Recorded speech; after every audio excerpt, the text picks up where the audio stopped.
रोज गाय को प्रणाम करता है और गाय की प्रदक्षिणा करता है तो भगवत प्रदक्षिणा का उसे फल प्राप्त होता है। यदि घर में गाय बंधी है और भूखी है और प्यासी है तो तुम्हारे सारे पुण्य नष्ट हो जाएंगे। गौ का बहुत बड़ा महत्व वर्णन किया गया धर्म शास्त्रों में। यहां तक कि जब कोई ऋषि नाराज होता था तो आगे गाय करके जाया जाता था तो क्षमा हो जाती थी। गाय को देखते ही वो क्षमा कर देते थे। गृहस्थ धर्म में जैसे है या जिनके पास बहुत अर्थव्यवस्था है, उनको चाहिए कि गौ सेवा से बहुत जल्दी शरीर पवित्र होता है, हृदय भी पवित्र होता है और गोविंद भी प्रसन्न होते हैं। यदि गावः प्रदक्षिणेर कार्या वंदनीया ही नित्यशः मंगलायतनम दिव्याः श्रेष्ठास्त्वेता स्वयंभुवा। यदि गाय घर में पाली जाए या गौशाला खोली जाए और गौओं की सेवा की जाए, जिनके पास अर्थ है, भाव है, भगवान स्वयं श्री कृष्णचंद्र जी ने गौ सेवा स्वीकार की, गौवें चराई। गौओं की परिक्रमा करने से, जैसे आप प्रभु के बिहारी जी के मंदिर की 4 परिक्रमा करें तो जो फल आपको मिलेगा वही गाय की 4 परिक्रमा कर लें तो आपको प्राप्त हो जाएगा। गौ की प्रदक्षिणा से, गावः प्रदक्षिणी कार्या वंदनीया ही नित्यशः, जो रोज गाय को प्रणाम करता है और गाय की प्रदक्षिणा करता है तो भगवत प्रदक्षिणा का उसे फल प्राप्त होता है। जहां गौएं विराजमान होती हैं वो बड़ा पवित्र दिव्य तीर्थ स्थल माना जाता है। गौएं जहां विराजमान रहती, गौशाला में भजन करे तो कई गुना बढ़कर के प्राप्त होता है। स्वयं ब्रह्मा जी ने गौओं को दिव्य गुणों से विभूषित बनाया है। अप्यागाराणि विप्राणाम देवतायतनानि च यद गोमयेन शुद्ध्यंतिम किम ब्रूमो हृदिकम ततः। गाय के गोबर से जहां लेपा जाता है वहां जिस देवता का आवाहन करोगे वही देवता आकर विराजमान हो जाएगा। अपवित्र भूमि में भी यदि गाय के गोबर का लेप कर दिया जाए तो परम पवित्र मानी जाती है। गाय बहुत पवित्र, जहां वो बैठती है, जहां वो मूत्र त्याग करती, गोबर त्याग करती, वो स्थान तीर्थ तुल्य पवित्र माना जाता है। भगवान जब गाय के पीछे पीछे चलते तो गोरा जोड़कर उनके मस्तक पर विराजमान होती, उनके मुखार बिंद पर विराजमान होती। बाल गोविंद के अनिष्टों को दूर करने के लिए गाय के पूंछ को उनके ऊपर से झाड़ा देती थी मैया। जब गुरु मंत्र वैदिक सिद्धांत से दिया गया था पहली बार तो पंचगव्य पिलाया गया था। गोमूत्रम गोमयम क्षीरम दधि सर्पिस्तथैव च गवाम पंच पवित्राणि पुनंत सकलम जगत। कितना भी बड़ा पापी हो, अगर पंचगव्य पिलाया जाए तो वो वैदिक मंत्रों को स्वीकार करने लायक हो जाता है, पवित्र हो जाता है। पंचगव्य में 5 चीजें गाय की होती है। गाय का मूत्र, गाय का गोबर, गाय का दूध, गाय का दही और गाय का घी, ये 5 मिलाकर पंचगव्य पिलाया गया था। पहली बार जब वैदिक मंत्र दिया गया था तो पंचगव्य बनवाया था गुरुदेव भगवान ने संन्यास, और वो पिलाया था। ये पंचगव्य पिलाने से अपवित्रता का नाश होकर पवित्रता का संचार होता है। इसलिए धन्य है उनका जीवन जो गौ सेवा परायण है भगवत भाव से। गाय में साक्षात भगवान का भाव रखकर गौ सेवा करते हैं। त्रिषिता गौर गृहे बद्धा गेहे कन्या रजस्वला देवशास्त्र सन्निर्माल्य हंति पुण्यम पुराकृतम। यदि घर में गाय बंधी है और भूखी है और प्यासी है तो तुम्हारे सारे पुण्य नष्ट हो जाएंगे। अगर घर में रजस्वला कन्या बहुत काल तक है और उसका विवाह आप नहीं कर रहे हैं तो आपके सारे सुकृत नष्ट हो जाएंगे। यदि घर में ठाकुर जी विराजमान हो, कर का पहनाया हुआ माला सुबह तुमने देख लिया तो तुम्हारे सारे पुण्य नष्ट हो जाएंगे, क्योंकि शयन कराते समय तुमने उतारा नहीं, अर्थात तुम सेवा में प्रमाद करते हो। तो देवतास्त्र निर्माल्य हंति पुण्यम पुराकृतम। जैसे सुबह श्रृंगार किया तो रात्रि के शयन के समय वो हटा लेने चाहिए माले। जब हम शयन कराते हैं तो भले पुष्प शैया पे शयन कराएं, पर माला नहीं धारण कराएं। श्रृंगार का माला अगर दूसरे दिन दर्शन किए क्यों पहने ठाकुर जी, तो तुम्हारे सुकृत नष्ट हो जाएंगे। गाय बंदी हो घर में, वो प्यासी है और भूखी है, तुम्हारे सुकृत नष्ट हो जाएंगे। त्रिषिता गौर गृहे बद्धा, क्योंकि तुम्हारे पास है, सेवा करना चाहिए।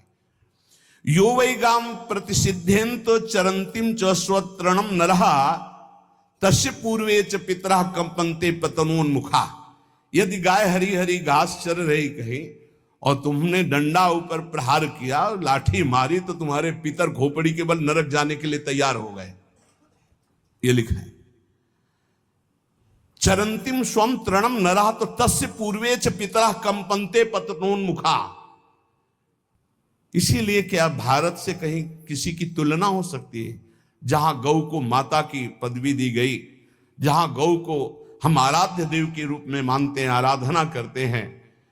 गौ रक्षा, गौ सेवा, ये बहुत बड़ा इसमें छुपा हुआ है। स्वयं भगवान अवतरित होकर गौ रक्षा, जब गाय के रूप में पृथ्वी रमाती तो भगवान का अवतार हुआ है। बड़ा विचित्र समय आता चला जा रहा है कि अब आधुनिक यंत्रों की ऐसी सेवाएं हो गई बड़ी बड़ी कि अब ना बैल की जरूरत है, और ऐसे दूध की महंगाई बन गई कि अब देसी गाय 2 लीटर 3 लीटर 4 लीटर, और ऐसी इसी की 20-20 25-25 लीटर दे तो कौन देसी गाय को।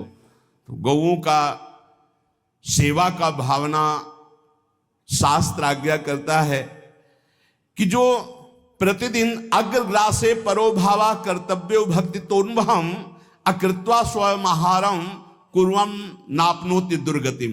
जे ही तुम्हारे गृहस्थ में घरों में पहले होता था, अब तो भगवान जाने, जे ही पहली रोटी तवा में गई तो वो निकाल करके पक्की रखी जाती थी गौग्रास के लिए, पहला रसोई में। तो इसमें लिखा प्रतिदिन स्वभोजनम, पहले स्वयं भोजन न करके गाय के लिए ग्रास निकालना चाहिए। तो जिनके पास अर्थव्यवस्था जो गृहस्थ धर्म में है या जिनके पास अर्थ है, कुछ रोज 1 रुपया निकालो।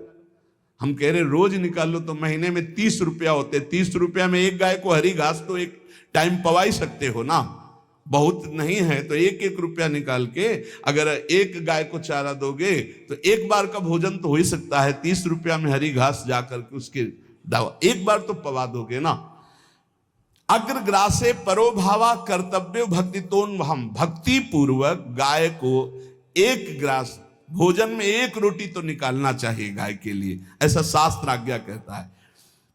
जो ऐसा करता है तो अकृत्वा स्वयमाहारम कुर्वन् नाप्नोति दुर्गतिम, अपने आहार से 1 रोटी निकालकर गाय को देता है और स्वयं 3 रोटी भले पाले 1 रोटी गाय को दे दी तो बोले उसकी दुर्गति नहीं होगी, अर्थात उसके अंदर भाव बढ़ता चला जाएगा वो भगवान की भक्ति में। और तेनाग्नयो हुता सम्यक पितरश्चापि तर्पिताः देवास्त पूजितास्तेन यो ददाति गवान्हिकम। जो प्रतिदिन गौग्रास निकालता है, अर्पित करता है, तो उसको अग्निहोत्र करने का फल मिलता है, उसके पितरों को तृप्ति मिलती है और समस्त देवताओं के पूजन का फल मिल जाता है जो गौग्रास निकालता है। यो वै ताड्यते यष्ट्याधेनुम मर्त्यो विमूढ़धि। जो मूर्ख मनुष्य, जैसे अब गाय दूध नहीं दे रही, मार डंडे डंडे मार रहे हैं, इंजेक्शन लगा रहे हैं, ऐसे वैसे कर रहे हैं, उसको ताड़ना दे रहे हैं, तो बोले जो मूढ़ बुद्धि मूर्ख मनुष्य, यो वै ताड्यते यष्ट्याधेनुम मर्त्यो विमूढ़धि, वो गाय को लाठी से मारता है, डंडे से मारता है, हाथों से मारता है, तो धर्मराजस्य नगरेशा याति करवर्जिताहा। धर्मराज जी पहले अपने नरक में ले जा करके उसके कहते थोड़े थोड़े तिल तिल करके पहले इसके हाथ काटो, मरना है नहीं वहां, अब आराम आराम से थोड़े थोड़े पहले हाथ वर्जिताहा, इन्हीं हाथों से गाय को मारा था ना, तो ऐसे थोड़ा थोड़ा काटा जाता है उसके हाथ। कर वर्जिता हा, उसके दोनों हाथ काट करके थोड़े थोड़े। यो वै दंसान वार्यति तस्य पूर्वे कृतार्थ काहा नृत्यंत सवादिस्मास तरिष्यति भाग्यवान। जो गौ के शरीर को स्नान कराता है, गौ के शरीर को कीट आदि से, मच्छर आदि से रक्षा करता है, और खूब अच्छा अच्छा पदार्थ गौ को, केवल दूध के लोभ से नहीं, ये हम गौ सेवा की बात कर रहे हैं। ये कि नहीं वहां 10 लीटर दूध देती तो हाथ फेरो, जब दूध नहीं देती है तो चारा भी ठीक से नहीं दे रहे, और उसके ये स्वार्थी हो, गौ सेवा का बात नहीं। वो दूध का लोभी केवल व्यापार की बात करता है। गौ सेवा का तात्पर्य है गौ सेवा केवल, खूब बछड़े को पिला दिया प्रसाद रूप से, जो दूध मिला उसका अपने सेवन की, वो बात तो अलग है। अब बछड़े को तो जरा सा केवल पिन्हाने के लिए कर दिया, और खूब सारा दूध लीटर में नाप करके जा रहा है, और उस समय तक तो खवाओ पियाओगे ही खूब अच्छे से। उसके बाद जब दूध देना बंद किया तो उसका आदर सत्कार खत्म, खोल के बाहर ऐसे वो प्लास्टिक खाते घूम रही, तो ये गौ सेवा नहीं मानी जाएगी, वो स्वार्थ पूर्ति मानी जाएगी। जो सदैव गौ सेवा करता है, उसके डांस मच्छर हटाता है, स्नान कराता है, पीठ में हाथ फेरता है, उसके पूर्वज जो पितर होते हैं वो नाच पड़ते हैं, उनका मंगल होना शुरू हो जाता है कि हमारे वंश में गौ सेवक पैदा हुआ, बड़ा भाग्यवान है, और वो गौ के द्वारा हमें तार देगा, ऐसा भाव। गौ सेवा हमारे सनातन धर्म में बहुत बड़ा स्थान गौ सेवा का है। पर एक बात ध्यान रखें, इन सब सेवा का फल है भगवान के चिंतन में निरंतर वृत्ति डूब जाए। हमारी एक एक वृत्ति, एक एक क्षण भगवान के चिंतन में डूब जाए। अगर नहीं तो हम आपको उत्तर दे रहे हैं, क्या महाराज नृग जैसा कोई गौ सेवक हुआ है दानी? भागवत में पढ़ लेना, करोड़ करोड़ गायों को, करोड़ों गौशालाएं थी, एक दो नहीं। इसलिए कह रहे हैं करोड़ों शब्द कि आप उसको कहीं ज्यादा ना समझें। पृथ्वी के कोई भूमि के कण गिन सकता है, बारिश की बूंदे गिन सकता है, लेकिन महाराज नृग की गौएं जितनी दान की गई वो गिनी नहीं जा सकती थी, ऐसा वर्णन आता है। अरबों अर्बुद गौओं की सब स्वर्ण से अभिषिक्त करके ब्राह्मणों को दान करना। इतने बड़े गौ सेवक, इतने बड़े दान करने वाले, एक चूक हो गई, ना दान लेने वाले तपस्वी ब्राह्मण की गाय किसी अन्य ब्राह्मण को दान कर दी, और वो ब्राह्मण ने जब गाय देखी बोली मेरी गाय चुरा ली। बोले महाराज नृग ने दी। महाराज नृग से कहा मेरी गाय है, तो उनका गौशाला में आ गई होगी, आपको 10,000 गौएं देते हैं, आप अपनी गाय। बोले मैं प्रतिग्रह नहीं लेता। जिसने दान लिया था उसने कहा गाय यही लेके जाऊंगा, तो उनका आप गाय छोड़ दीजिए, आपको 10,000 गाय देते। बोले नहीं लूंगा। बस अनजाने के अपराध ने गिरगिट बना दिया था, कुएं का गिरगिट। पर भगवान बड़े कृपालु हैं, गौ सेवक थे, इसलिए गोविंद द्वारिकाधीश जी ने उनका उद्धार किया। सब साधन का फल है अच्युत भावना से युक्त होकर, भगवत भावना से युक्त होकर निरंतर भजन करते हुए सेवा परायण रहो, चराचर जगत की सेवा परायण रहो। भजन करना ही सबसे बड़ा परम धर्म है। हम सब सेवाएं करें जगत की, लेकिन अंदर से राधा राधा राधा, गोविंद गोविंद गोविंद गोविंद, आनंद आ जाएगा। तन से सेवा करो, मन से भगवान के चिंतन, मामनुष्मर युद्ध से भगवान के चिंतन में रहो। सेवा और व्यापार में अंतर होता है। गौ सेवा के बहाने से धन का जो दान लेना है और उसका अपने में प्रयोग करना, मैं पितरों सहित नरक जाना है, लिख लो। गौ सेवा के बहाने से दान लेना और उसका अपने परिवार के सुख में पैसे का प्रयोग कर देना या अपनी वासनाओं की पूर्ति में लगा देना। आया गौ सेवा के लिए और आप प्रयोग कर रहे हैं गाड़ी घोड़ा नाना प्रकार के सांसारिक भोगों में, तो लिख लो पितर सहित तुम्हारे नरक जाएंगे, क्योंकि गौ सेवा के लिए आया है। गौ सेवा का धन सिर्फ गौ सेवा में ही लगना चाहिए। आप गौ सेवक है, दूध पान कीजिए, रोटी खा लीजिए, लेकिन गौ सेवा का अर्थ आप अपने वासनाओं की पूर्ति में, अपने मनोरंजन में या अपने मन के संकल्प भावना में नहीं पूरी कर सकते। गौ सेवा के लिए ही पूरी कीजिए। गौ के वास का निर्माण, गौ के भोजन की व्यवस्था, वो दूध दे ना दे, वो कैसी भी अवस्था में हो, उसकी सेवा परायणता, उसके लिए सेवक रखना, सेवकों को भी सुख प्रदान करना, लेकिन स्वयं कभी गौ के सेवा के लिए आए हुए धन का स्वयं के लिए भोग न करना और निरंतर भजन रखना, उसे परम पद की प्राप्ति हो जाएगी। इसलिए हमारे सनातन धर्म में गौ सेवा का विशेष महत्व है और इस महत्व को सबको स्वीकार करना चाहिए। यदि आप गौ पालन स्वयं नहीं कर सकते तो 4 लोग मिलकर के, क्योंकि आज जो गायों की व्यवस्था वो बड़ी दयनीय हो रही है। दयनीय इसलिए हो रही कि दूध की अधिकता के चाह रखने वाले भैंस रखते हैं या विदेशी गाय रखते हैं। अपनी भारतीय जो देसी गाय है वो उतना अधिक नहीं देती कि 40 लीटर 30 लीटर 25 लीटर, बहुत अधिक देगी तो 5 और 8 लीटर। देसी शुद्ध गाय अपनी जो है वो 8-10 लीटर, बहुत जब व्यवस्था हो। नहीं तो अपने गांव में तो देखा है 2-2.5-3 लीटर से ज्यादा नहीं देंगे, 1.5 लीटर इधर 1.5 लीटर उधर, या बहुत हुआ तो 2 लीटर 2 लीटर, पर वो स्वर्णिम दूध होता है। जो दूध की चाह रखने वाले जन थे अब वो गायों को नहीं रखते, देसी गायों को कोई बिरला ही रखता है। अब पहले बैलों की जरूरत होती थी, गाय बछड़ा दिया तो आनंद होता था कि किसानी के काम में। अब तो ट्रैक्टर है तो बैलों की जरूरत नहीं। अधिक दूध के लिए अरे अब तो पशुओं की जरूरत नहीं, केमिकल से दूध बन रहे हैं, टैंकर के टैंकर। तो फिर हमारी जो गायें हैं उनकी बड़ी दुर्दशा हो रही।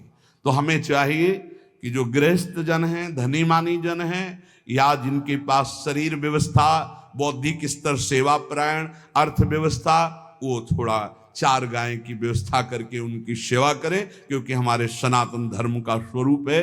जहां मां पदवी दी गई है गांव को, गौ माता कहा गया है, गौ में समस्त देवता विराजमान है। गौ का बहुत बड़ा महत्व वर्णन किया गया धर्म शास्त्रों में। यहां तक कि जब कोई ऋषि नाराज होता था तो आगे गाय करके जाया जाता था तो क्षमा हो जाती थी, गाय को देखते ही वो क्षमा कर देते थे। बहुत महिमा वर्णन की गई है गौ की। इसलिए जिसको भी अगर नहीं अर्थव्यवस्था है तो एक रोटी तो निकाल सकते हो ना। तुम्हारी रसोई में रोटी बने तो पहली रोटी निकाल लो और आसपास जहां गाय बंधी हो तो उसको दे आओ जाकर, तो कम से कम धर्म का पालन हो जाएगा, गौ सेवा बन जाएगी।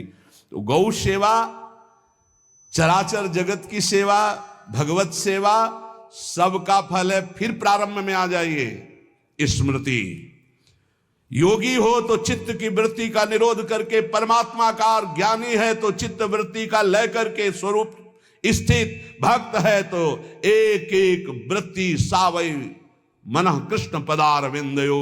भगवान के चरण में, भगवान के नाम में, भगवान के रूप में, भगवान की लीलाओं में स्मृति अगर नहीं तो सब साधन अधूरा, और स्मृति तो हर साधन पूरा। इसलिए एक बार कमर कस लो, चाहे जगत की सेवा करो, चाहे जिस कार्य में लगे हो, तुम्हारी स्मृति प्रभु में लगी हो।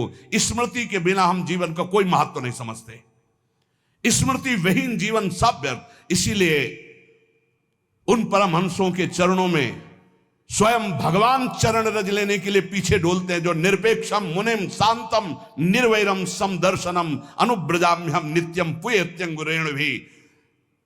ना कोई प्रतिज्ञा, ना कोई चाह, ना कोई इच्छा, निरंतर भगवदाकार वृत्ति, निरपेक्षम मननशील, द्वंद्व विमुक्ता, जो शांत हैं, जो किसी से वैर नहीं रखते, भगवदाकार वृत्ति, उसी मार्ग के आप पथिक हैं।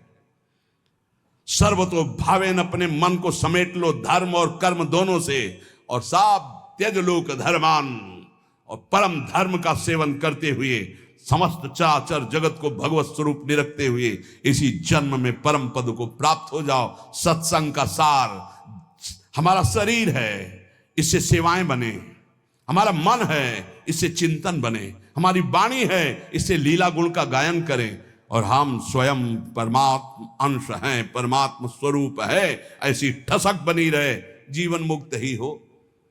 स्वार्थ को लेकर किया गया धर्म रंग नहीं लाता।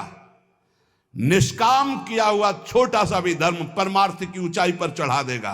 ध्यान रखना, परमार्थ की ऊंचाई पर चढ़ा देगा। इसलिए निष्कामता सब सोहित, निष्काम मति, श्री वृंदावन विश्राम श्री राधा वल्लभ लाल को हृदय ध्यान मुख नाम।